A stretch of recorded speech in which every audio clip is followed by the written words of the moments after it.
Here is the latest Higher Summits forecast brought to you by our friends at the Mount Washington Observatory. Weather above treeline in the White Mountains is often wildly different than at our trailheads. Before you hike, check the Higher Summits forecast at mountwashington.org. Weather observers working at the nonprofit Mount Washington Observatory write this elevation-based forecast every morning and afternoon. Search and rescue teams, avalanche experts, and backcountry guides all rely on the Higher Summits forecast to anticipate weather conditions above treeline. You should too. Go to mountwashington.org or text forecast to 603-356-2137.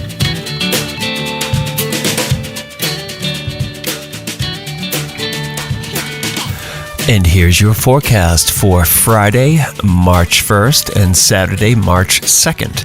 Friday, in and out of the clouds, trending towards in the clear under mostly clear skies, with a high rising through the day, lower teens above. Winds west at 55 to 75 miles per hour, with gusts up to 90 miles per hour, decreasing to 45 to 60 miles per hour, with gusts up to 75 miles per hour, with the wind chill rising to 20 below to 35 below. Friday night, in the clear under partly cloudy skies, becoming increasingly cloudy late, with a low rising to the lower 20s. Winds west shifting southwest at 45 to 60 miles per hour, decreasing to 30 to 45 miles per hour, with gusts up to 60 miles per hour. Wind chill will be rising to 5 above to 5 below. And we don't have any information for Saturday, so be sure to check back in as able before you head out for the weekend. All right, have a great time.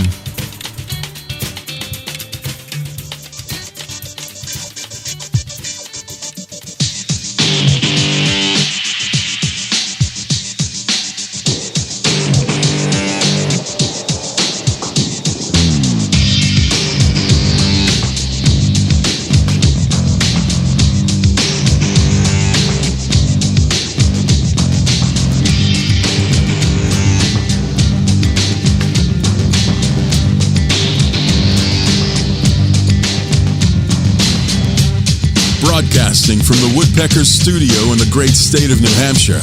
Welcome to the Sounds Like a Search and Rescue podcast, where we discuss all things related to hiking and search and rescue in the White Mountains of New Hampshire. Here are your hosts, Mike and Stump.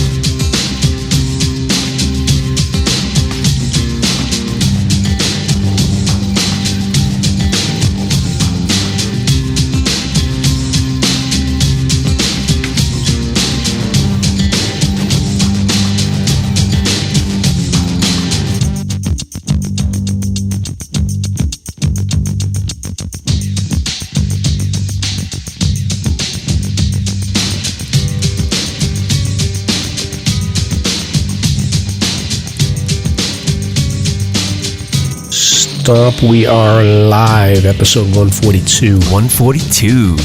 142. Yeah, that's the number of the bus on that movie there, Into the Wild. 142. Oh, really? I didn't know that. Yeah. Fun fact. Yeah, fun fact. I'm not cracking a beer at the beginning of the show because I'm sick again. Can you hear it in my voice? Yeah. I heard it the other night, too, when you're doing your presentation. Yeah, I don't know what happened. I was sick. When I did that, I wasn't sick. I was just stuffed up. When I did that Zealand Bonds Traverse, and now I am stuffed up again. So I thought it was like early season allergies or something. But I don't know. But that's what I've been thinking too, because I've been struggling as well the last several days. Started last week in Snowmobile, and the early part of this week was a nightmare. Like, ugh. But I'm better now too. Yeah, I think I'm just getting old. Well, rest up. Well, I had to go into the city today. Oh. So there was no resting. No kidding. How'd that go? Well, it's fine. It's nice to see everybody at work in person, but it's like, I can't believe I used to do that 5 days a week without even thinking twice, like getting up at 5 in the morning, driving into Boston at 6 a.m., parking, and then navigating my way out of there. Like, I don't know how I did that for so many years. It's like I felt like I was going off to war or something today. Hey, how was the traffic? Was it brutal? It's not bad. I take Route 1 down, so it was pretty much moving until I got onto the Tobin Bridge. Backs up onto the Tobin Bridge a little bit, and then I got to get into Kendall Square in Cambridge, so it wasn't too bad. I go early. Yeah. You know, if I waited until 7:30 or 8 o'clock, then it's a different story. Sure is. Yeah, it's brutal. Yeah. Well, that's cool.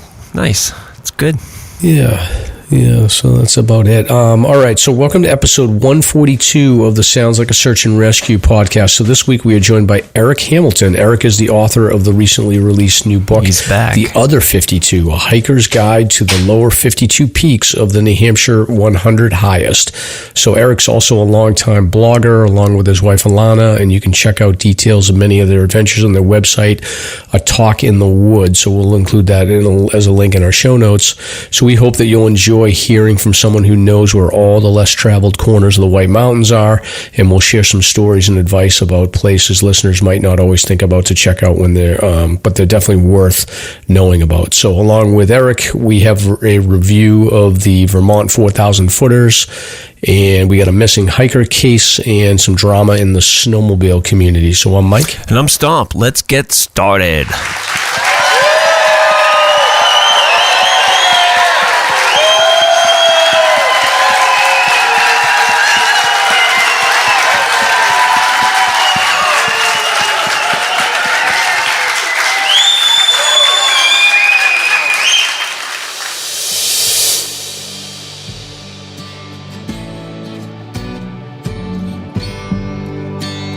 This is Ben Pease from Hiking Buddies. We are a 501c3 nonprofit committed to reducing avoidable tragedies through education, impactful projects, and fostering a community of support.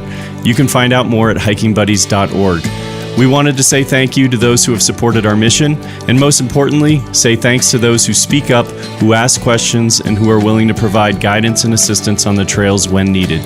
You embody what it means to be a hiking buddy. And now, for all my newer hikers out there, here's this episode's Hiking Buddies Quick Tip.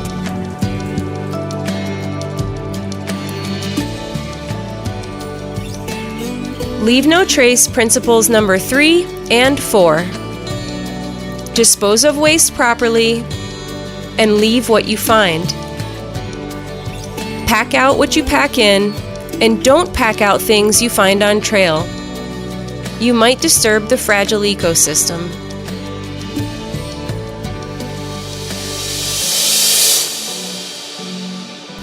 All right, Stomp. So we get drama in the snowmobile community? Oh, hell yeah. Yeah, absolutely. I don't want to ruin it for everybody, but some stuff is happening.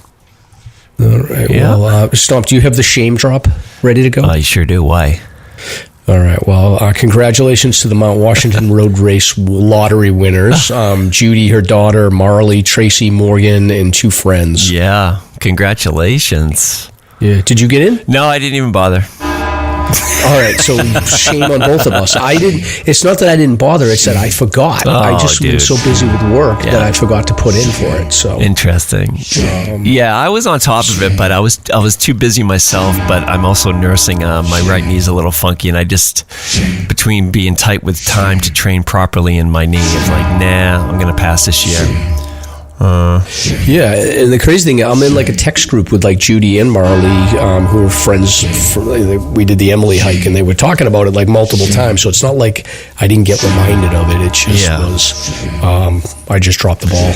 Yeah, well, maybe it'll be good for your toe. Maybe your toe's not fully healed yet. No, it's fine. It's fine. I'm just stupid. All right, Stomp. So we've got some crazy weather on top of Mount Washington. So you just read the higher summit forecast. So it is going to calm down. It's going to get a little bit better, but there's some crazy weather up there right now, right? It's been pretty gnarly. Yeah, we had that warm weather, and then this cold front rolled through Tuesday into Wednesday, and we got a message from Patrick, who was recently on the show. Instagram handle Top of the Northeast. If you're interested, he sent a message with a graphic with the gust gauge at like 120 miles an hour, 120.3. And then he was just chatting a little bit with me saying, yeah, let's see, it's still beating us pretty well right now. The mountain has been in a mood, quote unquote, since last night. Although it seems like the sun is almost breaking through. It's trying, but man, is it brutal outside the doors right now. Been up most of the night to monitor the boilers, and we've been on generator power since last night as well, so I had to keep an eye on that. So, unbelievable. It's a whole other world up there, people. Yeah. It's crazy how quickly it turns up there. So it's pretty wild. Thanks to the update. Hopefully the crew stays safe. Yeah, absolutely. All right, Stomp. Next up, you've got a congrats here to Adventures of Miles and Smiles on completing the double presi grid. Yeah, how cool is that? So he has been doing the double presi, which is the entire presidential twice, regardless of where you start from, whether it's up at Appalachia or down in Crawford Notch. If you start at Crawford, you go to the other end and then just backtrack. So he's done this every month, which is quite a feat. It's pretty cool. So he just finished his grid on that. Amazing.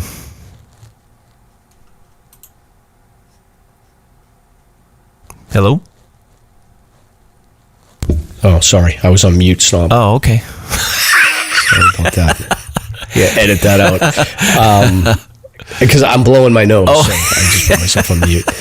So I understand this then. So he's doing a presidential traverse from whatever direction and then going back. Correct, yeah. And then he will, and then he's done that 12 months. Correct, yeah. All right, that's impressive. That's pretty cool. Yeah. Yeah. Yep, very cool. And he took his dolls, his Arlette dolls with him too. So that's pretty neat. Do you have one of those, Mike? I don't. I need to order one. You really should. She'll personalize it for you. I mean, Mrs. Stomp and I have two, and they're just really cool. She does a great job looking into your photos and your image, and she makes a doll that is really a great replica of yourself. Yeah, so what Stomp's talking about is Arlette Land, who I think she's out. She's doing some kind of a through hike, so she sells dolls. So I will... I'll look to see if I can put a link to her storefront in the show notes. Yes, very nice. Yeah, great stuff. Well, next we have a review of the Hiking Buddies presentation that happened last night. Hiking Buddies asked Mike to present his search and rescue data for 2023, and I was lurking in the background there watching, and it was great. I thought it was fantastic. It was well attended, a lot of good questions and a lot of good information. And what did you think, Mike? How did you feel it went over? It was good. Yeah. I expanded the present. So this is, I think if you check out, I think it's like episode 123 or something. It's the one where Jack Daly was on and we had Civil Air Patrol. It's on our YouTube as well. Mm-hmm. I did a presentation, but this is like the second version of it. And I put in the 2023 data. So key takeaways just for people that don't want to listen to the whole thing. Mm-hmm. There's no secret patterns to this stuff. Search and rescue calls are relatively rare. It's basically one out of 25,000 hikes results in a search and rescue call that puts a person in the newspaper. So it's pretty rare. Younger people are slightly more likely to be involved in a search and rescue call. Older men typically are more likely to be involved in fatalities. I think 50-plus-year-old men should be proactive about getting cardiac checkups and scans and things like that. Mm-hmm. But the other stuff we've always talked about here is there's a lot of lower leg injuries, so add a splint and a wrap for your 10 essentials. Yeah. Not just for you, but for other people in case you run into them and they need help. We always talk about carrying an extra headlamp. I always carry 2 headlamps, one nice one and one cheap one, so I can give the cheap one away to somebody if they don't have one. And then I also think you got to factor in at least 3 hours minimum. That's minimum for a rescue team to arrive. Yeah. So in winter season especially, you've got to make sure you got ground insulation, hot liquid, a bivvy. Add that to your 10 essentials so that you can wait it out. In the winter, you might have to wait out 8, 10, 12, even 24 hours in some cases. So. Oh, yeah. Whole different ballgame. Yep. Yeah, and then I think the other thing that's sort of top of mind for me is you got to operate with the mountain will be there another day mindset. So It's easy. I think we've done a lot, and Eric, you've hiked a lot of areas, so I think it's easy. It's probably easier for all of us to just sort of take that perspective to say, like, yeah, the mountain will be there another day. But I think a lot of people that are pursuing lists and are newer hikers are goal oriented, and it's probably harder for people to turn around. So they're going to press sometimes, and when you're pressing and you're in a risky situation, that's when you got to stop and just say, you know what, I'm going to bail. Come back another day. Yeah, and when you get to the top of a mountain, that's usually where you get the most extreme weather when you're closest to that peak, and that's your objective, and that makes it, tenfold hard to turn around and bail for another day when you're that close. Yeah, that's the problem is sometimes, like, once you've gotten to the summit, you've already walked past that line where you're in trouble, and sometimes there's no going back if you have low visibility and things like that. So it's hard to, when you're in the moment, especially when you've committed so much time and effort, it's tough to make that decision, but we all have to operate with that. So, but it was good. So we talked through. There's a lot of data in here. I'll link the presentation. There's a YouTube video that the buddies put up that I'll link into our socials and the show notes. And you can check out. There's some cool data in here. There's like the total visitors into the White Mountains. There's some summaries about rescue numbers that have been posted by Fish and Game from 2009 to 2019. And then there's just a lot of summaries, the hot spots, Franconia Ridge, Mount Washington, Chicora, Monadnock, Cannon, Welsh Sticky. It's always a surprise to me.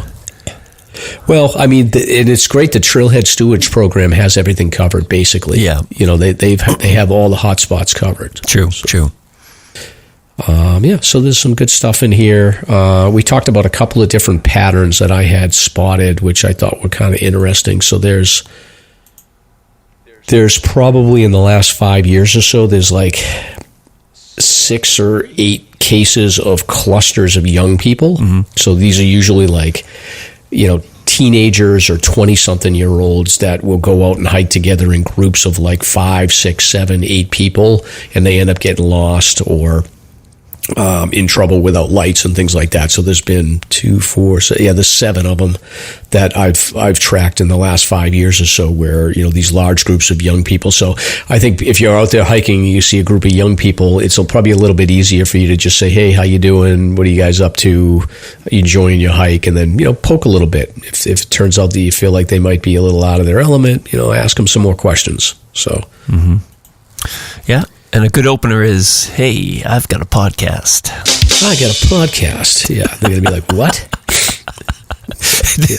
They'll turn around and walk as fast as they can away from you. Yeah. I was looking at like some of the old rescue stories, and the one that really just stands out to me, like, talk about the worst luck, is the kid that decided in the spring to stand under the snow bridge on Tuckerman. Right. And the snow bridge just collapsed on him. Like, talk about like the worst luck. Darwin Award. Right. That's got to be the like dumbest move. I mean, he survived. He's okay. At that time of the Stuff year. happens, but yeah. Come on. You want to get a cool picture, but not good. Yeah, it's good stuff. Yes. So anyway, but we'll link that all in the show notes. And then, Stomp, you pulled an article here. We've got another situation. Yeah. Like Pierce Brosnan, who is the actor that played James Bond, he had gotten in trouble because he was in Yellowstone and he went off trail. Correct. Yeah. He pulled so I've been calling it the Pierce Brosnan syndrome, where rules don't apply to you. And apparently this happened in what looks like to be Mount Rainier National Park, but an Instagram account posted pictures of somebody that went off trail, and they were just trampling on the subalpine meadows, and it's a very delicate ecosystem, and the National Park Service of course is reminding everybody to stay on trail, especially when you have millions of people walking these trails and occasionally going off trail. The risk of damage to these ecosystems is dramatic. So another Pierce Brosnan syndrome case. How dare they? It's spreading. Yeah, people have to remember those that you step on these delicate vegetation, and it can take years and years and years to grow back. So just stay on the trails. Right. It's not hard. Very simple concept. Yep. Unless you're Pierce Brosnan. Yes. So we have a birthday shout out here. We're taking requests now, Stomp? We sure are. So this is a very special birthday shout out. And we have a quote here. Let's say, we would like to wish a belated happy birthday to a dedicated listener and hiker, Rob McCarthy of Old Lyme, Connecticut. On behalf of Allie, Danny, Mike, and myself, we hope you had a really great day, Rob, and we appreciate your listenership. Happy birthday. Happy birthday, Rob. And I please forgive me. I know I've been bashing Connecticut drivers for the last couple of weeks, so I apologize. I'm not talking about you. I'm sure you're an excellent driver. Right. Yeah, sure. And then we want to give a shout out to Justin and the Dad Venture crew. So Justin and his kids had posted a couple of awesome videos on Instagram that they put together is an homage to the Hookset Common Man rest stops, both northbound and southbound. They did a review video, and they used the slasher music in the background, so it was very well produced. Oh yeah, it was really well done. So really appreciate that. That was fun. Slasher's hiking topic of the week.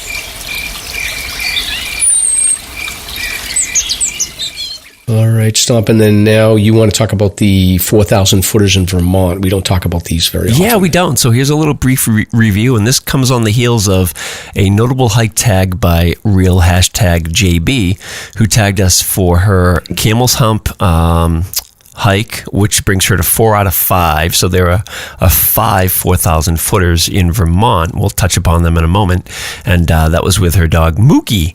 And apparently they have Killington left to finish the 4,000 footers in Vermont. So there are 5, and here they're listed by height. So it begins with Mount Mansfield at 4,300 feet. Killington, 4,200, give her plus. Camel's Hump, 4,083. Mount Ellen, 4,083. And then Mount Abraham, 4,006. So these 5 peaks, apparently they all sit in the Green Mountains and are part of the... Are they on the Appalachian Trail, which is the long trail, or are they on the long trail? They're part of the AT, correct? I don't know. I think that the AT splits off before it gets up to those summits. But okay. I could be wrong about that. It splits off right around Killington, yeah. Okay. All right. Interesting. So let's see, down to the border, Mass. So let's touch upon Mount Mansfield for a moment here. So this is, again, 4,393 feet, and it's the tallest in the state. A lot of secondary peaks, and it makes it includes the nose, the forehead, and the Adam's apple. Interesting. They're all named as body parts because some say the ridgeline of Mansfield looks like a face when viewed from the east. Interesting. So along with Camel's Hump and Mount Abraham, they're the only 3 mountains in Vermont with alpine tundra that survived the Ice Age. So that's a neat little takeaway. Mount Killington we all know as a ski resort, and that is at 4,235 feet, and they call it the Beast of the East. The Long Trail and the Appalachian Trail both cross the summit, and if you're traveling south on the AT, you won't reach another 4,000 footer until Virginia. Wow. That's pretty interesting stuff.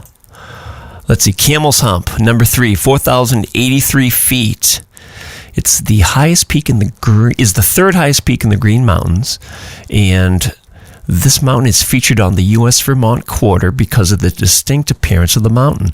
And what's notable about this one, in 1944, during World War II, a B-27J bomber plane on a training mission crashed into the side of the mountain near the summit. So most of the summit's been removed. The summit wreckage has been removed, but parts of a wing are still viewable about 0.4 miles from the summit. So that's pretty cool. And we have a couple more here. So number 4 is Mount Ellen at 4,083 feet as well. And let's see, the Long Trail traverses the summit ridge of Mount Abraham. The mountain is situated between Cuts Peak to the south and General Stark Mountain to the north. This is interesting. Mount Ellen, as well as Lincoln Peak, provide the slopes for Sugarbush Ski Resort in Mad River Valley. Apparently, there are no views at the summit of this mountain. And then finally, Mount Abraham, which is named after, guess who? Abraham Lincoln. Comes in at 4,017 feet. And it's the 5th tallest mountain in Vermont and the tallest in Addison County. It has views on the summit that look towards Champaign Valley and the Adirondack Mountains. That's pretty neat. And again, like I mentioned, it was named after the 16th president. The mountain used to be called Potato Hill in the late 1800s, and the name is stamped on the benchmark of the summit. So, pretty cool stuff. So this comes from the 4000footers.com website, and within these links to these 5 mountains, there's actually a plane crash site page that you have to check out. I didn't know they had that, but that is available as well. They list several sites where you can go to see wreckage, and they do include the Waternomy site here up in Woodstock too. So that's what I got. Not bad. Have you gone to any of these stores? I have not. No, I've driven by them, and some of them are really impressive looking, but I've not had a chance to get out there. Yeah, I haven't either. I haven't done much in Vermont. What about Eric? Have you been out there? You've hiked all of these, right? Yeah, I grew up in New York, so that was a stomping ground. Mansfield, when I was a kid, my parents would bring us there all the time. Yeah, they're great hikes. Yeah. I found out that it's not really broken out in wintertime. If you go long trail south to Mount Ellen, okay. Alana and I had an interesting day that time, but yeah, the trails are beautiful out that way. Right. Yeah. Do you prefer to go in winter, or like, is there a time that you feel like is better than I love winter.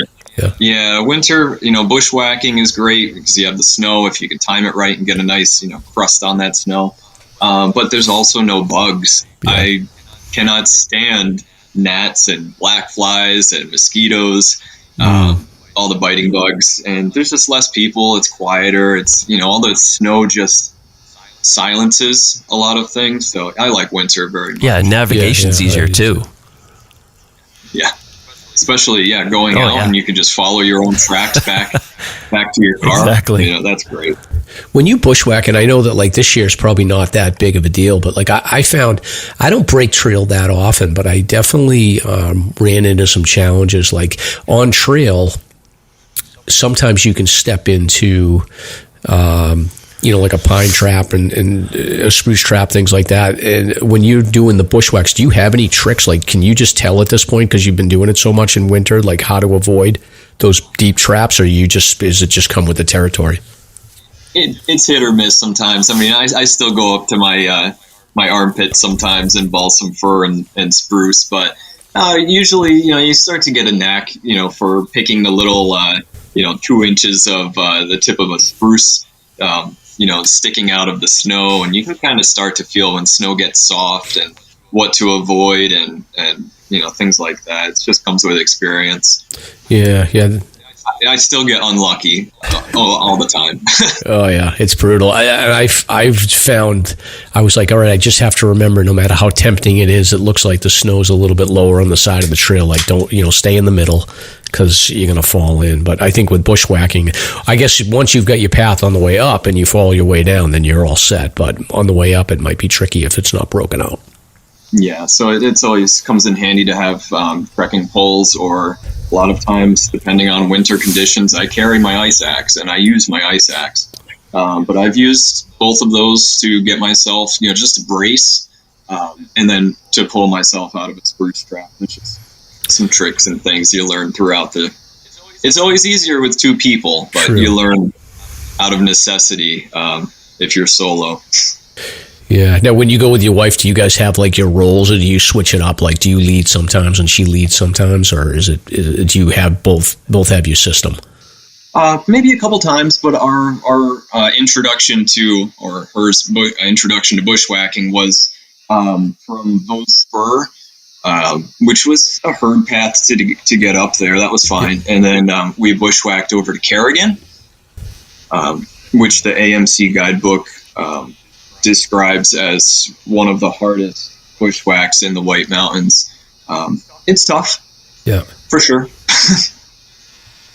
There's lots of really thick, low balsam fir, about knee height, so it's hard to see down to the floor, the forest floor. And then a lot of that forest floor is rotting or moss. So when you do take a step, it's imperative that you're able to put some weight on it. And you guys just kind of accept that you're going to get torn up anyway, right? Oh yeah. Yeah, we shed some blood that time, and a lot of sweat and a lot of a couple of choice words, and then we had a great time and good food afterwards. And but no, we mostly we'll go trail running, we'll go snowshoeing and enjoy. We're usually not too much in a rush, or we'll just go as far as we want, and once we have enough and we're satisfied with our trip in the woods, we'll turn around. It's not always imperative that we make it to a summit. We'll start with that as maybe a goal, an objective, but a lot of times we'll be out for a couple hours, see enough, just look at plants and wildlife and things like that. Yeah. We'll just have enough, and that's it. I noticed that Stomp does that a lot too. Stomp, you'll go out and do research. You'll do research, and then you'll go out and do half a hike, and then you'll come back all excited to be like, oh, I think I found the way. And then the third time you'll end up actually doing it, it seems like. Sure, yeah. There are some cases where you get befuddled by the geography, or you run into a strainer system of water, and you just got to call it and say, next time, maybe I'll take a different route or whatever. But yeah, it's a learning process. I'm actually impressed that your partner there enjoys bushwhacking, Erik, because it's not for everybody. That's super cool that you have that to share. We'll see if I can get her back out on I have a couple, open hardwood ridges that I have in mind to bring her out to when snow is pretty good right now. Oh, yeah. So we'll see, maybe this weekend. That's cool. We all know that hiking a mountain can be hard at times. So here's a corny dad joke to help you get over it. Ba-dum-bum. All right, well, Stomp, this is the part of the show where I do a dad joke. You ready? I'm always ready. I remember I nailed last week's. All right. Oh, you did? Okay, you came close. Erik, if you want to try this. So, all right, which hand is better to write with? Which hand is better to write with? The right hand. Neither. It's better to write with a pen, Stomp. Better to write with a pen. So, and actually, we have breaking news. Erik is a crazy cat lady. I just saw a cat walk into the screen. Oh, really? Crazy cat lady. Yeah, cat guy, whatever. You're a cat guy. You're a crazy cat guy like Stomp, too. Crazy cat lady. Oh, my goodness. I think half the audience is going to send you hate mail now. Including Mrs. Stomp. We have 3. See, you are a crazy cat lady. You've got 3 cats. That's really funny. All of their own personalities. You never know who wants to enjoy your company. Yeah, totally. Yes. Or what day they will actually decide they want to tolerate you. Mm-hmm.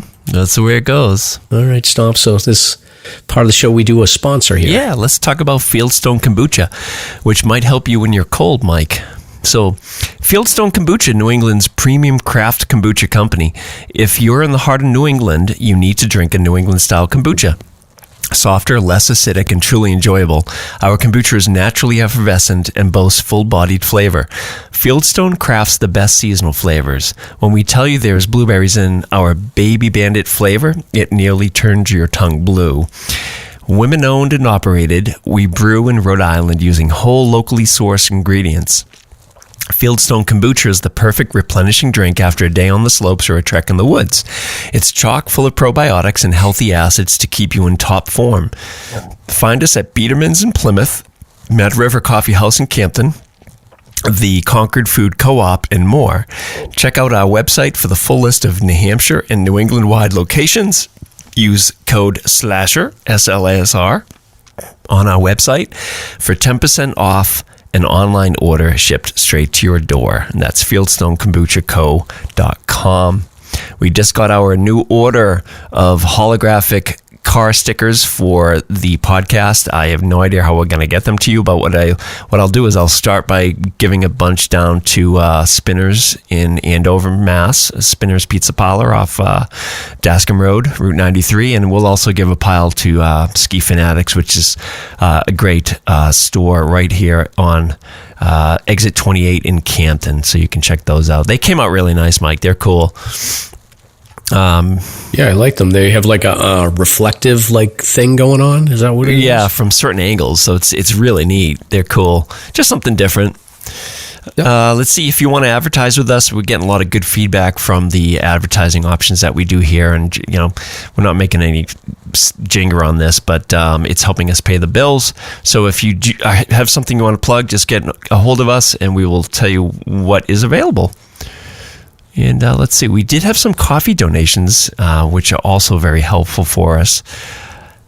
This week we had James Landoli, who donated 4 coffees on the Buy Me a Coffee website platform that we have.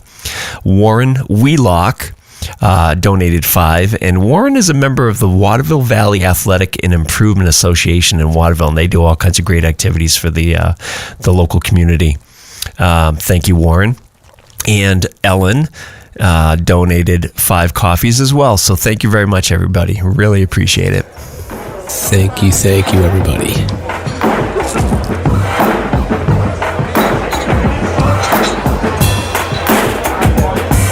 Hey, hold my beer. It's time to find out what Mike and Stomp are drinking. On this week's Beer Talk.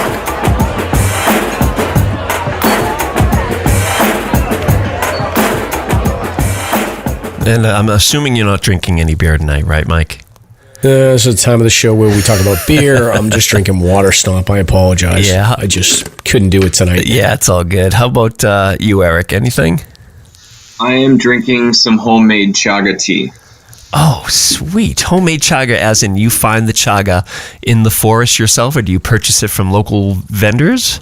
I found the chaga. I harvested the chaga, and I made the tea in the Instant Pot that I have, and it's delicious.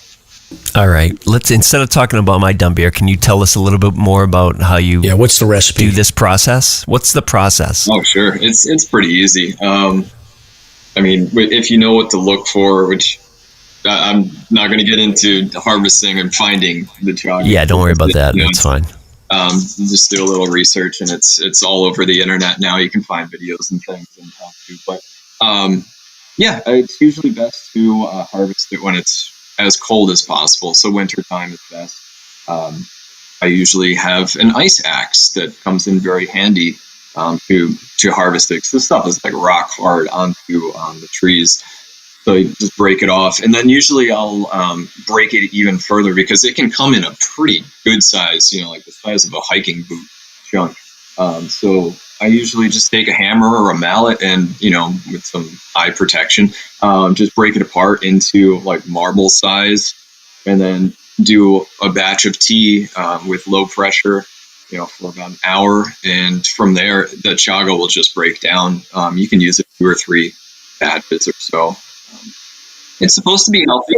Do you put anything in it besides just the chaga? Do you put any like honey or cinnamon or anything like that? No, I suppose you could. That would be pretty good. But no, this is it's not very earthy like a mushroom. It's almost kind of like, it's not roasty like coffee, but it's not really like coffee. But I guess some people use that as an alternative. It's not caffeinated, so it's just regular tea, but yeah, it's easy drinking and something, that if you don't want soda or whatever. I have that works. I know some people that make the tinctures as well, so they're fermented. There's some degree of percentage of alcohol. Do you know anything about tinctures? A little bit. Yeah. My other half, Alana, knows a lot more about that, doing tinctures and things. She is going to school for herbalism, so she is leagues ahead of me on that as far as tinctures and all that. But yeah, typically, I think there is either glycerin or alcohol involved. We both don't do alcohol, so we don't. Yeah. We'll make, she'll make tinctures for clients and things, but we don't consume that. Gotcha. The drink of the devil. Awesome. Well, I'm just having a Burlington Bear Works, but we'll just move on, right?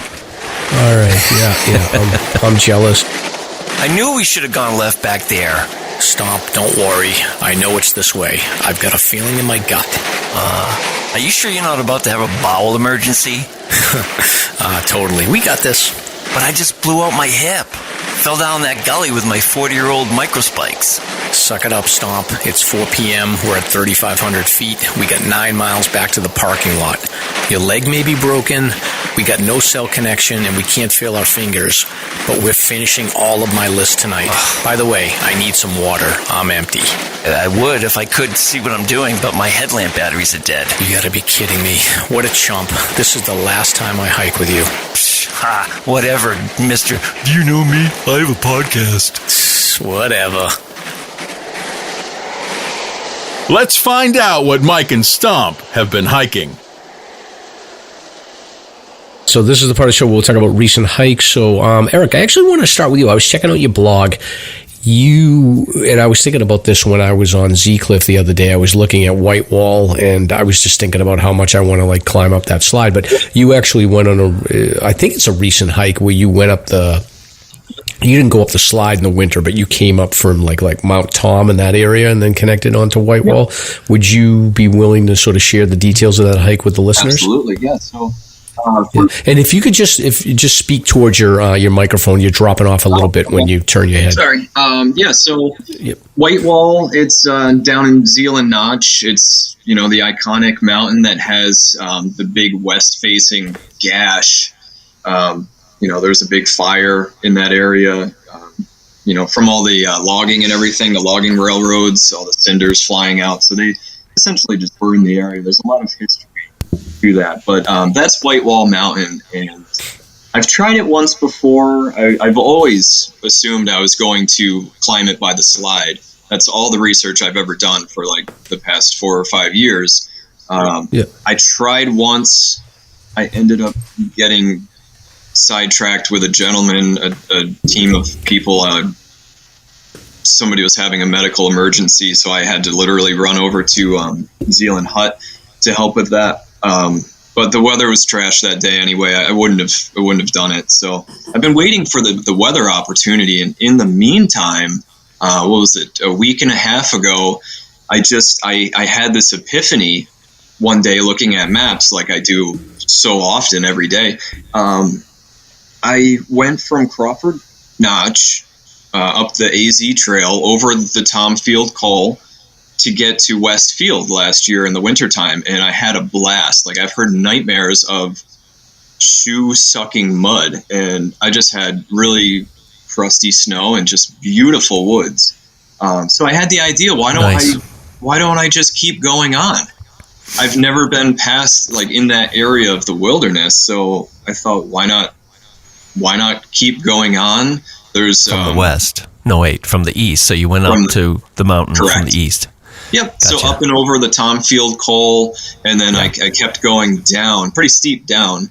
And then you come across an old Forest Service road, but it's repurposed as a snowmobile trail. I guess it fits one sled. It's really brushed in and kind of tight. That was my first time on that snowmobile trail, and it was really beautiful. It goes through a nice... It was frozen over kind of boggy area, really open, and kind of birch glades off to either side. It was, for somebody that loves forests, it was beautiful. And then you get off. Well, I kind of cut too early. I ended up hitting the side of Westfield. Took a couple extra minutes, gained a couple extra feet of elevation, no problem. So on the actual course going up White Wall, I've always heard, and I've seen pictures in other warmer months of the birch glades atop White Wall. I'm assuming that's from, residual from the wildfires up there, or the fires from the railroad, essentially. Yeah. And so, yeah, it was, a little bit of thick woods led into a cleared area. Then that led into the birch glades. I was really surprised I didn't see moose, but somebody else, like 2 weeks prior, mentioned that they were surprised they didn't see moose tracks either. Perfect setting. There's a little pond up there. Oh, yeah. No wildlife, and it was open woods, a little windy, so I didn't stay too long, but beautiful, beautiful views. There's at the summit of Whitewall, there's maybe 4 or 5 good, not all from one centralized location, but you kind of have to like radiate out from the summit area, and you get views. Oregon, Z Cliff, absolutely. Yeah, because just looking at the map, like you're exactly right, like AZ Trail, and then you get to around, the 3,200 elevation mark, and then you can go. I see how you can cut off onto that snowmobile trail, and then it's much more open compared to anywhere else. It seems like you can navigate. Is the forest really thick there, or did you find it was pretty open? Getting off the snowmobile trail, where it had grown in the last 30, 40, 50 years, that was a little thick. Spruce twigs, just watch the eyes, bring eye protection. That was a little thick, but once, what is it, maybe 40 feet or so? Once you get through that and, you do a little dance to try and not break twigs and things and, not leave a mark in the forest. But once you get through, it was completely open and beautiful snowshoeing. Beautiful. Do you? So I'll do this sometimes, like especially when I'm scoping out, like, okay, where could I potentially do like a camping site? And you always look for the big spaces between the contour lines, and you start getting excited. Like, I'm assuming you do a lot of that, where you're sort of scoping out and saying, like, all right, if I'm going to approach this, I'm looking for the big green spaces where it might be a little bit flatter for me to navigate. Do you? When you're thinking about this and you actually see it on a map and then you get out there and it works out, do you you must get psyched, right? Oh yeah. I mean, there are times when I don't expect to run into blowdown patches, like on Castle Peak way up north. That was devastation at its finest. That was a lot of time consuming, up and over and down and around all the blowdown. But when you do a lot of research and, study different maps, old maps, new maps, aerial footage, imagery, you put it all together and you're on the trail and you are just strolling through nice open, any kind of open woods. That's very rewarding to find yourself there. Yeah. I know, Stomp, you spend a lot of time poking through maps and trying to figure out like the best routes to connect to things, right? Oh yeah, sure, absolutely. Yeah, and it ties in with experience on trail. I think over time, it just becomes easier and easier to find potential routes that'll work, and just the contours and whatnot. So it's a fun experience trying to figure it all out. Well, I did not do any bushwhacking, but I got out this weekend, and I took my daughter Caroline and her boyfriend Devin, and my friend Peter joined us. And so the four of us did cannons for Caroline's 4,000 footer list. So she's at 27 now. So we went up. Oh, nice. We went up Lonesome Lake, and we ended up taking Lonesome Lake Trail, and then we connected on the backside of Kinsman Ridge. That section was super steep. Oh, yeah. It was super cold. Like, we started getting hit with the wind, and I don't think I've ever been that cold in my life. Oh, sure. That's the westerly side, right? Oh, brutal. It was really cold. Yep. And then, we got up there, and Peter was like, yeah, let's go in and get warmed up. So we were able to get warmed up, and then we headed down High Cannon, and... glutton for punishment. Yeah. We went down the ladder. So Caroline fell down the ladder. Oh, brother. Like Father of the Year here. Wow. So, it was a little scary, but she was fine. Now, why didn't you take Kinsman Ridge Trail from the tram lot? Because that's like a absolute gem in the winter. Well, because we were I didn't want to like go out into that exposed cliff area there because I was figured like we'd stay in the trees. But I see what you're saying. Yep. The call. Yeah. So, and then we just figured we'd park at Lafayette parking lot. So, matter of fact, I parked on the north side, and there was a trail steward there. Okay.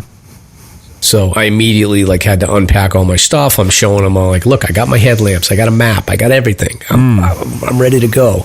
So he gave me a stamp of approval. So I was all happy. Yeah. So excellent. Cool. Yeah. But it was a fun day. We did a little bit of sledding down Lonesome Lake Trail at the end, which was good. It's a good trail. I miss it up there. It's such a beautiful view at the top. Yeah. Matter of fact, I liked going up the Lonesome Lake Trail because I could sort of connect. I could see where the cliffs kind of tail off. Like, remember that time you bushwhacked up on the cliffs and you came on? Yeah. You can kind of see how that connects back out to the Lonesome Lake Trail a little bit through the woods. Mm-hmm. Yeah, for sure. Jagged. What about you, Stomp? Any hiking? You don't hike anymore. No, I'm not a hiker anymore, but that'll be starting up probably this weekend because Snowmobile is... I think it's done. There's no way that they can recover from this next week of rain and high 50s temps that are coming. So I really doubt it'll come back for this year. But so I'll be back hiking in no time. But interesting stuff going on in the community. As you know, there have been multiple deaths within the last month or so. A lot of them were rentals. So this has caught the ears of the executive commissioner of Coos County. And the article that we'll post is pretty interesting. Apparently, this commissioner wants to look into potentially having an education course that's required before you're able to rent a snowmobile. Subsequent to that, the rental company that has experienced some of these issues was interviewed defending their practice and how they go about renting to people. So it's an interesting time for the snowmobile community. I don't know. I think it's time for the rental places to come up with some kind of plan to force people into more guided tours, because it's like these companies are either going to get sued or the insurance is going to get so incredibly expensive that they won't be able to do rentals anymore. So something's going to happen, but I don't think that the legislature necessarily has to get involved at this point. I think it will work out in the companies themselves, but clearly something's got to be done. I'm a guide. I think guiding is probably the only thing that makes sense. An education course, an internet video is not going to teach you how to be safe on these damn machines because they're dangerous as hell. You need the kinesthetic awareness and muscle memory that comes with a lot of time, for real.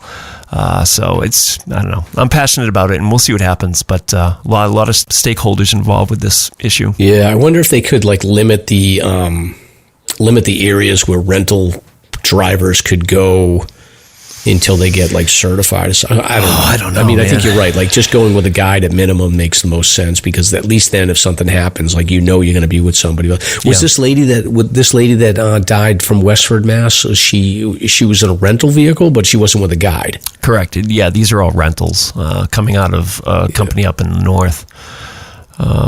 So it's really sad. So they just rented them and sending people on their own. Yeah, I mean, you can read the articles and judge for yourself, but what they would do was apparently send people out for a mile or so and just put them actually on the machine, let them get used to it. And is a mile enough? In my opinion, probably not. But then again, it's the commissioner's idea that is to do more of an education. It's just not going to work. You got to get on these things with safe company. And the commissioner's comments in his article are interesting, because he basically makes the case for guided tours, because he goes on to say how he had gone out himself as somewhat of an inexperienced snowmobiler with people that knew what they were doing, and it was so safe. Yes, it is. Well, hopefully everybody stays safe. There'll be no more fatalities. But on to sponsors here, Stone. Yeah, Vaucluse Gear. Does your backpack not provide enough ventilation? Does your back sweat too much when backpacking? As you know, sweat can be extremely uncomfortable on the trails. Plus, sweat is a serious risk factor in both hot and cold climates. As your clothes get wet, your core temperature can dramatically fluctuate, and this can result in hypothermia, heat exhaustion, and dehydration. let's not forget very uncomfortable. Today's your lucky day because we have good news for you. There's a piece of gear that solves the sweat and ventilation problem, making your backpack more comfortable. Vaucluse Gear's ultralight backpack ventilation frame. This ultralight frame is a backpack accessory that easily installs in your favorite pack, sizes 15 liters up to 45 liters, and creates a ventilating airflow gap between you and your pack. It's also ultralight, weighing around 3 ounces. That's equivalent to a pair of wool socks. Whether hiking in hot or cold temps, the ultralight backpack ventilation frame from Vaucluse Gear is a real game changer regarding airflow and ventilation. Visit VaucluseGear.com to order an ultralight ventilation frame today. Use promo code SLASHER to enjoy a $5 discount, and plus let them know that Mike and Stomp sent you. Oh, you know what? Do you want to skip the notables this week, Mike, and tack it on to next week? Yep, yeah, we will. And I'm still thinking. You said you wanted to spice up a little bit of the notables, so I'm thinking about that. Okay, yeah. Next week it's just you and I, so I think we can put it to next week and have a good time with it.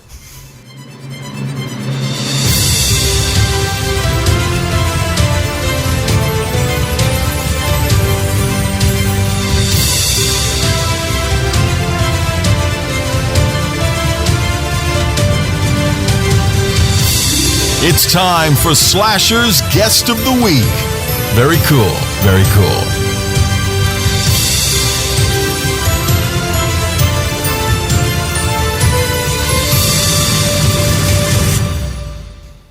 All right. So now we are on to our guest of the week here, Sir Maps-A-Lot, Erik Hamilton. All right. Welcome. Thank you.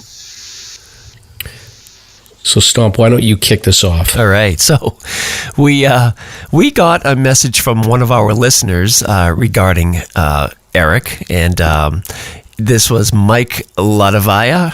I hope I say that right. I doubt it, but that's the name of the listener who's forwarded your information on to us. And simple enough, I reached out to Erik, and he was willing to come on and talk about his adventures. Yeah, I sold him a book, and that's thrilling that he reached out. I owe him a big thank you. So now I know who to thank. Yeah. That's so funny. The book has been out for about 4 weeks now, and what an adventure that's been. Yeah, have you gotten a chance to get a lot of feedback from readers, and do you feel like the book's getting a fair amount of traction at this point? I haven't really actually heard all that much. A little bit from some close friends who got to see copies and things. From sales and things, I actually haven't really. There was a review that went in the Conway Daily Sun. Ed Parsons, I believe, he liked it very much. That was a good article. There's been overall very good feedback about it, and thanking me for creating such a project for the White Mountains when this really didn't exist before this. Yeah, and we'll get into the book in a little bit more detail, Erik, but why don't we start off? Can you give us a little bit of background about your early life and education and your career, and then how you got into hiking? Absolutely. So I'm going to start with hiking because my life has pretty much always been revolved around mountains, trails, things like that. So my parents, I have a sister. She's about 4 years older than me.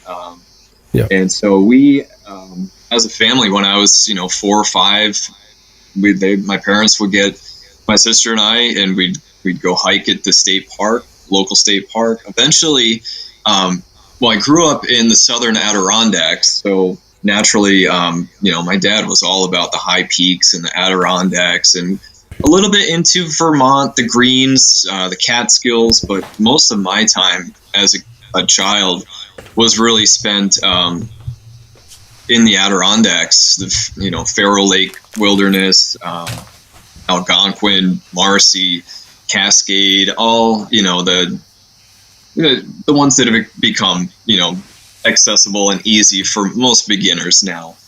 That's where my parents my playground as a kid. So we did that for a while. We hiked and backpacked, and we would go on weekend trips that would revolve around camping and backpacking. And we didn't do Disneyland, but we would go backpacking and camping in the Adirondacks. That was my childhood.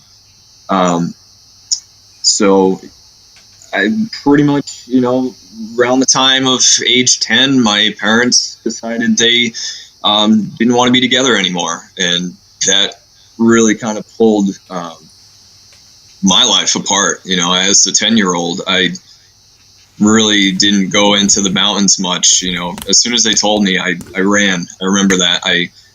They told me, and I ran to my local trails right behind the house I grew up in, because that was the only place I could get away. And so I did that. And then fast forward a little bit, I got back into the mountains on my own, and luckily my father wanted to restart the 46 in 2015. Him and his hiking friend, my hiking mother Wendy, they wanted to, she got hooked on hiking the 4,000 footers of the Adirondacks, and I still lived in the area there in New York. So of course I started. I was along for the ride, hiking all these new peaks, and my father really didn't have much faith that we would be able to tackle these trailless peaks. There's quite a few are just herd paths, and we didn't really know much about that, or what to.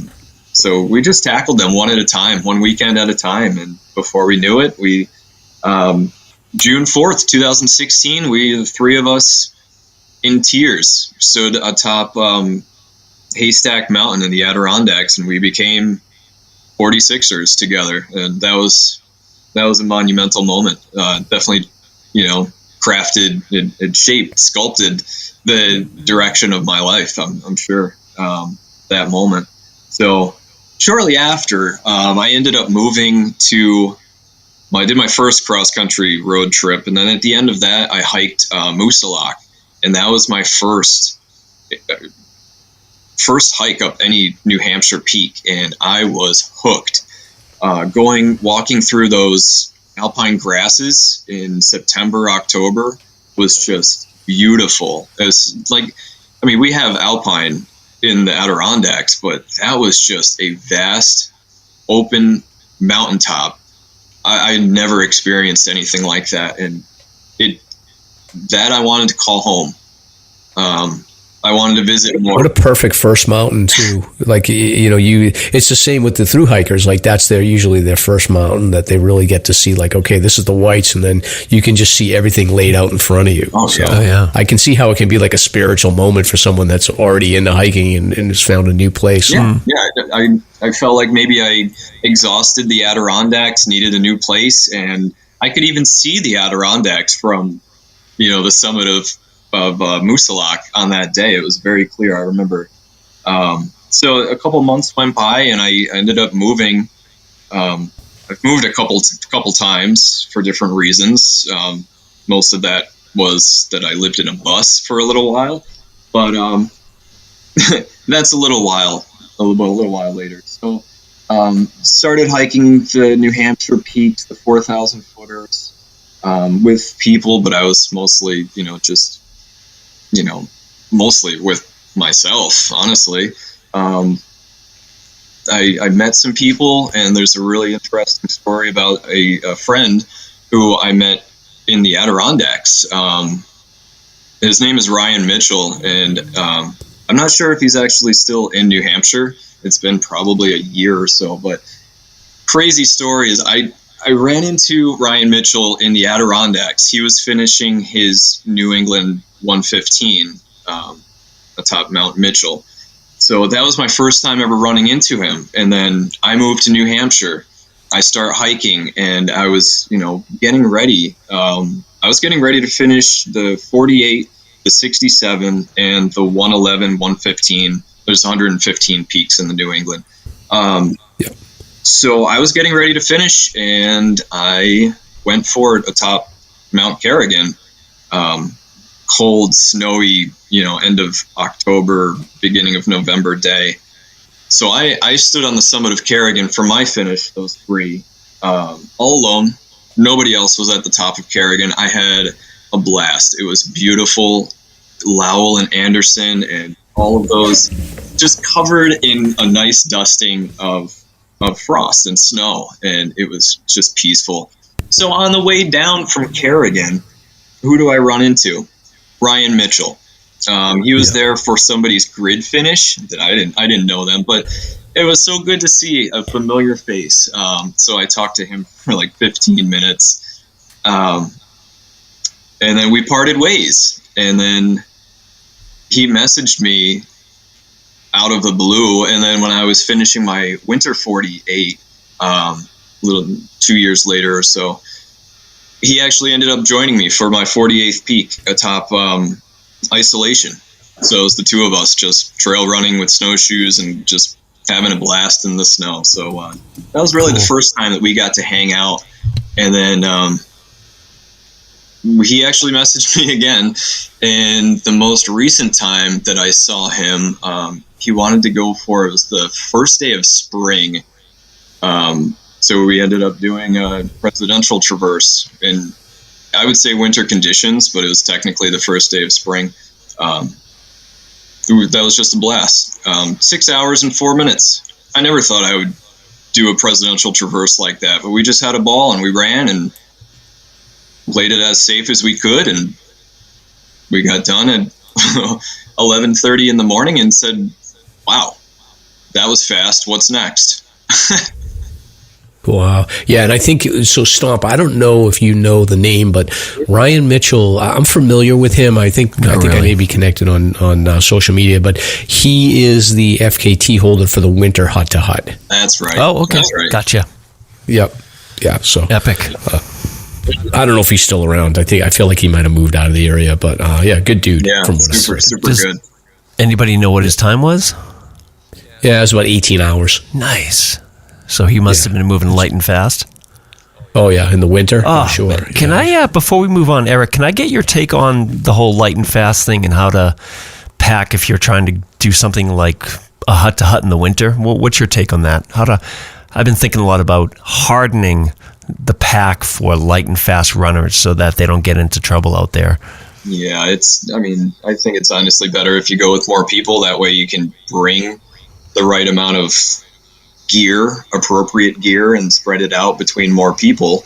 Good point. I used to be one of those that, I would go run the White Mountains with a running vest in winter. You won't catch me doing that these days. I like my gear. I like knowing that I have enough on my back that I can start a fire. I have 3 sets of clothes and I can spend the night. Even if I'm going on a 2-mile hike in the winter, I just like to be prepared these days. Yeah, for sure. Nice point, though. I like that. Yeah. Hey, I was curious. You talked about like living in a bus for a little while. What's that all about? Did you just buy the bus so that it was like livable, or did you have to do the work on it? And I feel like that's one of those things that feels like a romantic idea, but the reality of it is like it's so much work, and it can be a lot of a headache. So, what's your verdict? Yeah, my verdict. It was. I would never take that back. It was brutal. It was a good learning experience. It was very cold in the New England winters. So it was a 34-foot school bus, a flat nose from Maryland. The previous owner had it brought up from Maryland. So he gutted the bus and put in a floating wood floor. So it was an insulated wood floor, and that's where I bought it. And I just started, my background as far as education, I have a college degree in blueprinting and drafting, computer-aided design. Okay. So I am a very visual sort of planner, an artist also. I've always, combined that into my art and everything. Yeah. So, I was able to, come up with a layout, and of course the layout changes every week. But I think I owned the bus for 2 or 3 years or so before I ended up committing to getting a refrigerator. I put 4 solar panels on it at the time, soon upgraded to 6. So I had electricity in it, and the time just came, and it was in an old logging lot and didn't really have power, didn't have Wi-Fi, and I just started staying in the bus. You're like Chris McCandless's older brother. Did that story resonate with you, or what? Responsible older brother. Yeah. You've read the story. You're familiar with it, I'm assuming, right? Yeah. So I ended up moving. I moved the bus a couple of times. I put 6 new tires on it, thinking that I was going to drive it cross country and all this and that. I was going to, it was going to be my art studio. For the record, 6 tires on a school bus will cost you over $3,000 more than that. Wow. Damn. So that was an investment. No, it was a great project. It was, I ended up getting some rough cut wood, and I did all the work myself, and the entire interior was rough cut wood. And it was it was my apartment, my cabin, for 2.5 years, and everything, all my hiking gear, everything I owned was in the bus. And so it was just my self-contained little apartment. And man, let me tell you, driving that thing was fun. It was scary, but once you get the hang of being that large, it is just, it takes a lot of responsibility to not, hit the gas too hard, or, it's very top heavy. It was, big old steel tin can. There was my first winter in that bus. I can tell you, for 3 months, it did not get above 52 degrees. I had a buddy heater, and I installed a cubic mini wood stove. They're out of Canada. That thing kicked out some heat, but it's a school bus. Those windows are not insulated. It's drafty here. I insulated the steel walls. I put rock wool insulation in there, but that only goes so far. You can only put so much. I bet you wouldn't trade those memories for anything, dude. That's not at great. all. Yeah, that's epic. Yeah, I never really, was into meditation or anything, but that was my, 2.5 years when I was in that bus, I was figuring out who I was a lot of days, and a lot of time by the wood stove meditating. And it was all beneficial, and I would never take any of it back, because it got me to where I am today on your podcast. Nice. Shangri-La. You really made it far. Wow. Hey, another question I had for you is just going back. So your dad was skeptical when you when you redid the 46. Like, is he now have you won him over? Is he like, okay, you're a badass hiker now? We had a blast doing all the trailless peaks and everything. He was actually, I kind of took on the role since moving to New Hampshire, but he was a riot. Every Wednesday before we would hike, on the weekends, he would send out the email. The weekly invite email of, which route we're going to take. And he would, come up with the elevation gain and the mileage. It was fun just to be along for the ride. And I guess I learned that from him. But he's seen me move on to a lot of different climbing and things. And he's still in the Adirondacks doing his climbing. He's kind of vowed to never do any of the 18-mile, like any of the long, out to Basin or Haystack, or Allen Mountain is like 23 miles. So he doesn't want to do that. But him and Wendy, his hiking partner that I finished with, he picked up kayaking last year, so he's very passionate about that. But they still hike. They do their 5-6 mile treks to waterfalls and peaks and things here and there. He's still getting out. He just hit 70. So I would only hope I can do that at that age. Well, it sounds like you got a good role model to follow there. Writing, can you talk about that? Like, have you always been a writer, or is that something you picked up later in life? Yeah. Middle school, high school, I loved doing the writing portion of those tests, and just to get into like that trance like state of just flowing with words. That always requires a little editing to get it right, but just to sit there and just groove with the keyboard and just, put a couple thoughts together beforehand, let it go. I always liked writing.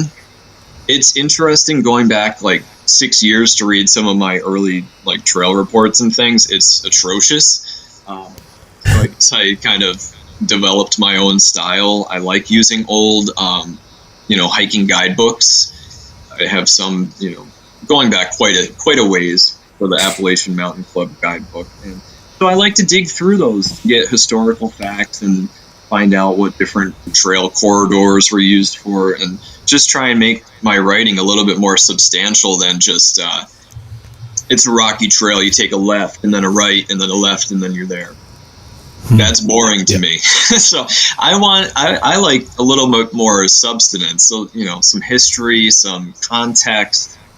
So I always try and provide that for the reader. And I think that's how I stand out. I don't know if I do yet, but hopefully someday that'll be noticed.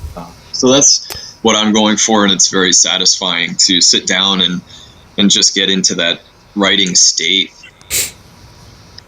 Yeah, and I tend to do similar. Like I always go for the okay, where did this name come from? That's where I always start everything. It's like, what's the name origin? And then you can end up falling down a rabbit hole pretty quickly once you start digging around for the name origin. Then you can find all kinds of interesting history tidbits. Yeah, and for planning trips, I'm always going through old maps, new maps, like I said, and looking for old logging roads, old forest roads, old ski roads, or old ski trails, I suppose, but just anything that I might run into in the woods. A corridor is always going to be easier to stroll than, spruce, if you can find that. Yeah, and then what's the premise of the book, and when did you start writing it? Sure.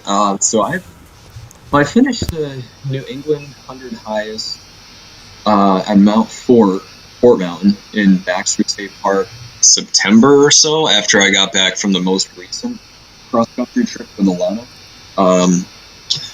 So I had a lot of notes. There's some overlap there in the New England 100 highest and the New Hampshire 100 highest, which is what the book is all about. I kind of got the idea from, I saw a book in the Adirondacks by Spencer Morrissey, and I've since, messaged him, and we've become friends, and we chat all the time. He's great. But he has a book called, basically the similar premise to mine, The Other 54, because they have 46 high peaks, so it's, 100 highest minus those 46 high peaks. Yep. Same with ours, we have 48, so that leaves us 52. I've talked to Ken McGray. He was a little concerned about my title, so I reassured him. Unfortunately, it just worked out that there are 52 peaks in the 100 highest below 48. But I reassured him there's nothing to do with the 52 with a view. He's the author of those books anyway. Yeah. So I think just to double click on that. So obviously the Over the Hill Hikers gang group had created the 52 with a view as a complement to say, if you want to do 100 total hikes, you can do the 52 with a view. So the premise of the 52 with a view is 4,000. They're below 4,000 feet in New Hampshire. They have nice views. What you're talking about is essentially like the extension of another list, which is called the New Hampshire 100 highest, and that happens to have 52 additional so summits on it. The peaks more or less go, it just happens that they end around 3,500 feet, but they go up to, what is it, Sandwich, I think is 3,992 or so, whatever they measured it at most recently. It's right up near Tecumseh, actually. Yeah. So I think that's, the first one that's not a 4,000 footer, but some of them have fantastic views, some of them have trails, a lot of them don't have trails. So that was the research that I had to do to figure out how to even get my vehicle to some of these they don't have trailheads. Just doing the research of, how to access without hitting posted property. And luckily I really didn't run into that issue with these peaks much, mostly up north, but I do give some detail, and just to give the reader a heads up that, hey, historically hikers have had some issue in this area, so try the other side of the mountain. And what would you say, what are some of the premier hikes that you cover in the book, from your opinion? Well, there are, some peaks with trails, sandwiches in there. Yeah. So a lot of those that do have the peaks, there's a lot of books out there. Obviously the AMC guidebook, the mountain guidebook, goes into great detail about all the trailed hikes. So those I gave the options. Obviously I'm not going to leave those high and dry. So I did give some of the trail information, but I didn't go into, I basically just pointed the reader to some of the other textbooks that give more concise trail information. What are some of the, if you go into the far north country, what are some of the hikes that you would recommend to start with up there? Well, right now in the Nash Stream Wilderness, Nash Stream Road, yep. That's a snowmobile road. They don't really gate it as far as I know, but it's repurposed as a snowmobile road, it seems. So as soon as that opens, there's a lot of good hiking up there. The Percies, a lot of people know that by, the two bald little domes, the Percy Mountains. Those are gorgeous. Fantastic. You can access those right from the Nash Stream Road there. But Sugarloaf, that's actually a 52 with a view. The one in my book that is a 52 with a view, that has a trail.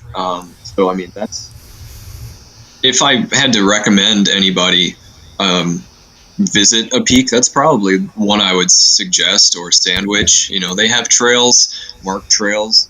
Nash Stream is, that's above Cabot, so that might be a little drive for a lot of listeners. But yeah, no, it's a great area there. And I've done the Sugarloaf hike, but I didn't get any views. So that's the one. That's the one that I do need to get back to at some point to get some views up there, because I'm curious to see what it looks like. I've done the Percy Peaks and gotten some amazing views up there. Yeah, it's amazing. It was very intimidating before I had ever been up, because I knew how remote the Cabot Kilkenny area feels, and then to know you're going even further. Oh, this is like remote Maine territory in my opinion, but it's been really nice. There's the old trail systems are kind of hard to find on some maps, but I give tips and tricks on how to kind of look for and how to spot, on maps, old maps and things, or aerial footage, just ways to help the hikers get to these destinations. Yeah. What would you say is the most difficult hike in the book that you highlight? Ooh. Or some of the more difficult ones? I mean, like West Castle Mountain up north, that just has a lot of blowdown. So when I did that, it's kind of like shaped like a glacial cirque, kind of like a bowl. There was Gore Mountain, Castle Mountain, and West Castle. So I hit all three of those. Gore and West Castle are in the book. Castle has been included, but I don't think it has the prominence. I think that's why a lot of lists do not include that. Some do, some don't. Okay. But that whole summit, it looks like it got hit by a microburst. It's just matchsticks, just stacked. So that was tough to get through. It's just time consuming, and being time consuming, if a person were to rush through that, I could certainly see twisted ankles and things. So yeah, there's some treacherous terrain. I know South Hitchcock was on my mind earlier today. I don't know why. I was driving and that mountain came to my mind. That was one peak. I remember I wasn't even at the peak. I was on the shoulder, and I stood there and I looked all around, and I was in a position. There was no easy way out because just the twiggy spruce was so thick, and it didn't want you to move. I mean, you kind of duck and, do every sort of dance known to man just to get through the stuff. So, I mean, that wasn't dangerous, but it was just like, oh, I'm here, and I can't actually just run out of the wilderness because it's so dense. It's just so time consuming. I think Stomp, you've been up in that. You went after Hitchcock like once or twice, didn't you? Didn't you have to go back to that a couple times? No. Oh no. I've done. Oh my goodness. Wait. Steve Smith's white whale. He calls it his white whale. I forget which. Well, Hitchcock is the one that you go in from Hancock Notch, right? When you're on the Kank, you see the cliffs. I think the cliffs are the Huntington Cliffs. Yeah, that's what it is. It's Huntington. I know. Yeah. I haven't been to the other ones. The Hitchcock Mass. I used the Discovery Center because that's plowed year round. Okay. So I used that in the winter and went up the South Peak and then over the Main and then over to West. It was beautiful route, but I certainly found some very, very dense growth. So, Eric, how can we get the book? Yeah, how can we buy the book if we want to? All right. So my book, The Other 52, it's available in some stores. Mike Dickerman of Bondcliff Books has been stellar at getting the book in North Conway. That's in the REI, North Conway, Ragged Mountain Equipment, White Birch Books, all in North Conway. In Littleton, it's in Littleton Village Toys and Books, Littleton Food Co-op, Steve Smith store in Lincoln, The Mountain Wanderer. He was one of the first to carry copies of my book.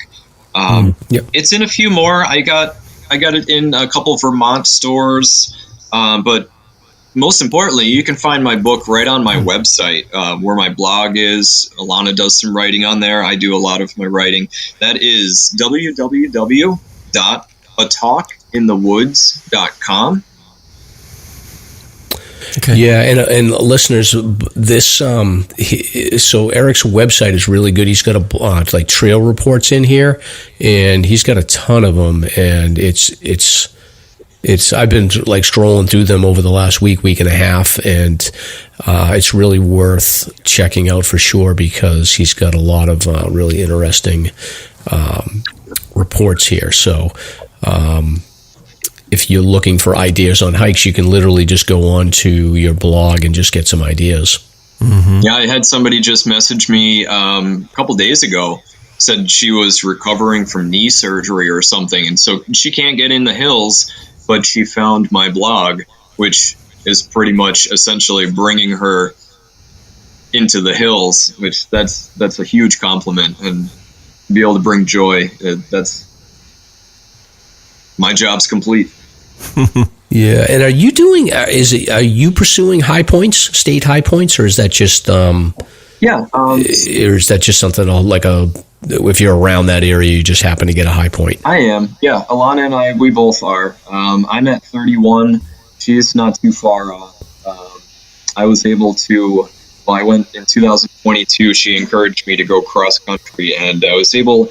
My objective for that trip was Mount Hood. So I summited Mount Hood just before sunrise, March 25th. So that was fantastic. But yeah, I'm working on state high points, but so this past summer, I went cross country with Alana, finally had somebody going with me.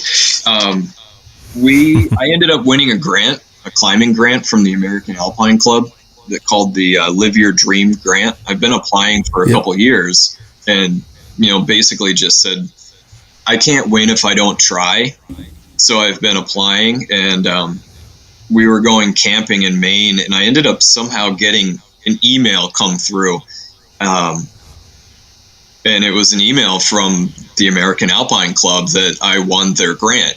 So we were planning on hiking the Long Trail in Vermont, and so our plans changed drastically. So I had pitched the idea to go hike Mount Ritter out in the Sierra Nevadas, because I was doing a lot of studying on John Muir, reading about John Muir. My parents, I guess, when they were together, they hiked Mount Dana out there, and they had fantastic stories. And so I wanted to go visit that area that they loved so much. You guys there? Well, I won the grant, and so the weather window is basically August, and then the snow starts back in September. So we ended up going. We drove, and we hit a lot of state high points on the way out. So we ended up driving down the Appalachians. We hit Maryland, West Virginia, a couple, all the way across. And then we went out and camped at the base of Mount Ritter. That's 13,143 feet. A couple technical gear issues kept us from summiting, but that was all very good. Because the snow, as soon as the sun came up, the snow was trash. So we would have been in a very, very, very precarious position had we pressed on and been able to summit. So that worked out perfectly. But on the way back, we were hitting state high points. I hiked Mount Elbert in Colorado. We poked around the Tetons and just found a lot of places. Washington. Just mountain ranges that we want to go back to. We were spread thin and drove fast to visit a lot of places and peaks. We found a lot of depressing areas of the United States that, we'll clearly avoid next time, but a lot of beautiful places that, now that's on our list, and we want to go back to some of these places for a week, 2 weeks at a time, and set up a base camp and just, focus on some of these areas that really touched our hearts. Yeah, and I encourage the listeners to check out your blog and the trip report. So again, it's at talkinthewoods.com, and you've got it's really if you're looking for ideas for hikes, this is a great place. I mean, you've got some of the 52 with the view, the 4,000 footers, but you've got so many unique places in the Whites, and a lot of them, they don't have views necessarily on the summit, but you'll get views in different areas. So it's definitely worth checking out, because you've been to some places. You've been in the far corners of the Whites for sure. Yeah, I feel like I've certainly been in some places where there may not have been a footstep placed ever, or maybe for 100 years. I don't know, but certainly a lot of places that are remote and do not see a lot of traffic. Not human traffic anyway. A lot of moose territory out there. Yeah. All right, Stomp. Any questions you got for Erik? No, not really. I mean, honestly, we could probably spend a whole episode on just bushwhacking alone, and I think we should probably do that. If you wouldn't mind coming back again. I would come back anytime. For that specifically, I think we really need to do a deep dive on the how-tos, the what-ifs, and just all of it. I would love that. I would love to give tips, tricks, gear that I carry. I would love that. That's awesome. Yeah, I would appreciate that. We'll talk. Awesome. So I guess from here, Stomp, if we don't have anything else for Erik, so we'll just remind people again, we'll put the links in the show notes on where to buy the book. I'll make sure that we put the details in the blog. And, Erik, it's been interesting. I love hearing the story about the bus. I love hearing about your hiking adventures. And then the book is called The Other 52, A Hiker's Guide to the Lower 52 Peaks of the New Hampshire 100 Highest. It's in REI, it's in Steve Smith's bookstore, Mountain Wanderer, and a bunch of other different places. So we'll include the list of where you can purchase it as well. So this has been great. I just have to, if you don't mind, I just have to give a shout out to my running partner, because he's already got this queued up to listen on his drive into work Friday when this comes out. Oh, nice. Yeah, my good friend, Mr. Chris Gothberg, and of course Alana. We're all good hiking friends. And so. All right, shout out to Chris and Alana for sure for help. I'm sure they were like your support crew during writing the book too. Oh, absolutely. So, yeah, Chris, we're some wacky guys that like to get up at 2 a.m. and go track down, sunrise views from New Hampshire 500 highest ledges and stuff. And we just like to feed off each other and go find what's out there. It's cool. Hey, it's not wacky to me, but I mean, I think it's wacky to we're amongst friends here, but I think everybody else thinks we're wacky. So, all right, cool. Stomp. So next up, we got a sponsor here. Yeah, 48 Peaks Alzheimer's. Use your passion for hiking to help end Alzheimer's. In one collective effort, 400 plus hikers will climb New Hampshire's 4,000 footers or create their own challenge to support the mission of the Alzheimer's Association. The annual hiker celebration will take place Saturday, June 8th at Reckless Brewing Company in Bethlehem with raffles, food, and an amazing community. Hike that weekend or any day you want. No fundraising minimums required, but those who raise $100 will receive this year's performance-grade purple t-shirt. Let's turn the White Mountains purple to end Alzheimer's.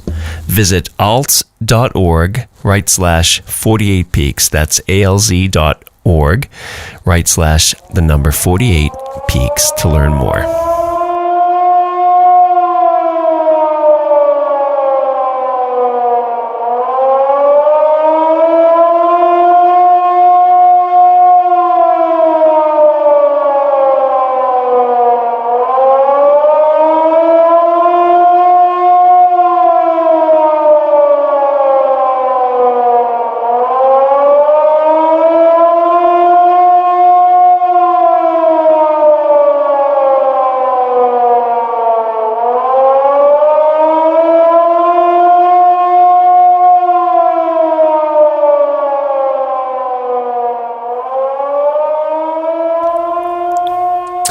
Stomp, do you have a favorite flower?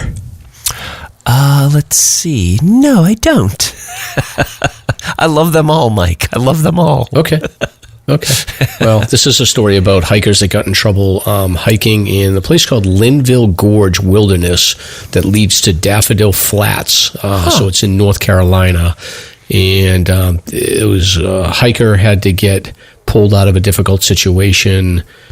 They were, I guess they needed 40 volunteers to help get this hiker out. So, yikes. All this for daffodils? Yeah, I guess so. They were hiking into this like daffodil area, and they ended up, I guess. Like the song of the siren. Yeah. Wow, interesting. Yeah, very weird. So anyway, all's well that ends well in that group. So I guess they were... I guess it was a group, and they were able to get to the patient and eventually carry her out. But this is called Linville Gorge. So if you're going to go picking flowers, go to a place that's a little safer. Wow, that's interesting. Very good. All right, this next one here is two lost hikers in Raymond. So two hikers, this is a local one, Raymond, New Hampshire. So two hikers ventured into a conservation area in Raymond behind their residence. So this is just like a local hike here. So it looks like a man and a woman. They had never hiked the area before. They were relying on boundary lines distinguished by an old rock wall as a trail when they lost track of the wall, causing them to become lost. So they had to call police. They were able to get 911, use GPS coordinates, and from there they were able to have the local fire department locate both subjects, and they got them out in the ATV. So I don't even think that even counts as hikers. Yeah, probably not. Yep. Yeah. And then this last one is a fatality. So this was just a missing woman, they said? Stomp? What is this? I didn't read this one before the show. Yeah, it's an interesting story. So it's a missing 31-year-old woman from Richmond. It's an interesting story. So there's an update. This is an updated post. There was an original post that they put out, and this is dated the 27th. So a woman was found in Richmond who had passed away Sunday, February 25th, and she's a woman from Richmond, New Hampshire. So on the 25th, there was a response for a report of a missing female, and she was reported missing by her family on the 24th. At 10:45 a.m. on the 25th, the missing woman was found in the woods by New Hampshire Fish and Game and K9 team, actually, approximately 1 mile from her residence, and she was in critical condition and in need of serious medical attention. So apparently it sounds like it may have been cold weather injuries, which is just an interesting story. A team of conservation officers and Richmond Fire Department personnel carried her in a litter a short distance back to Route 119, and they medevaced her away from the area to UMass Memorial by life flight helicopter. So unfortunately, she did not survive, and they mentioned specifically cold weather injuries. So yeah, I guess it's a strange story, but it doesn't take much, even if you're a mile from home.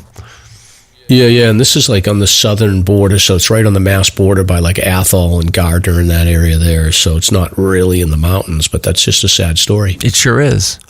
But so, I mean, you can get turned around and lost, right out your back door. So you got to play it safe out there. And I guess it goes back to having things with you to survive situations. Who knows the context of this one? But yeah.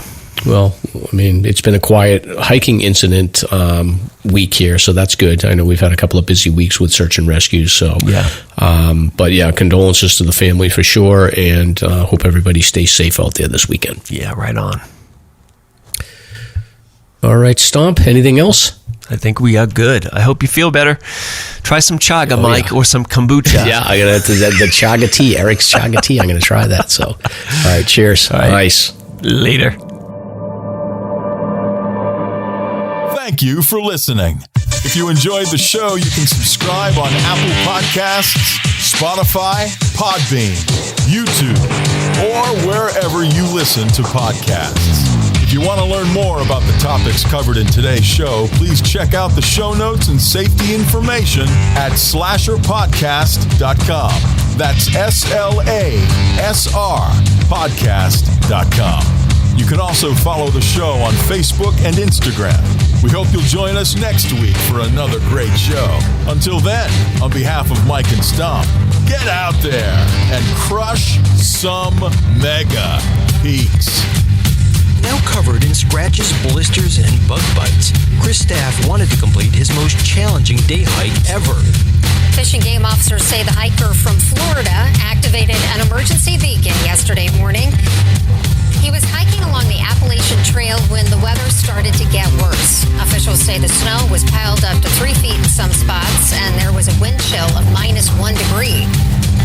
And there's 3 words to describe this race. Do we all know what they are? Only one help! Lieutenant James Nealon, New Hampshire Fish and Game. Lieutenant, thanks for being with us today. Thanks for having me.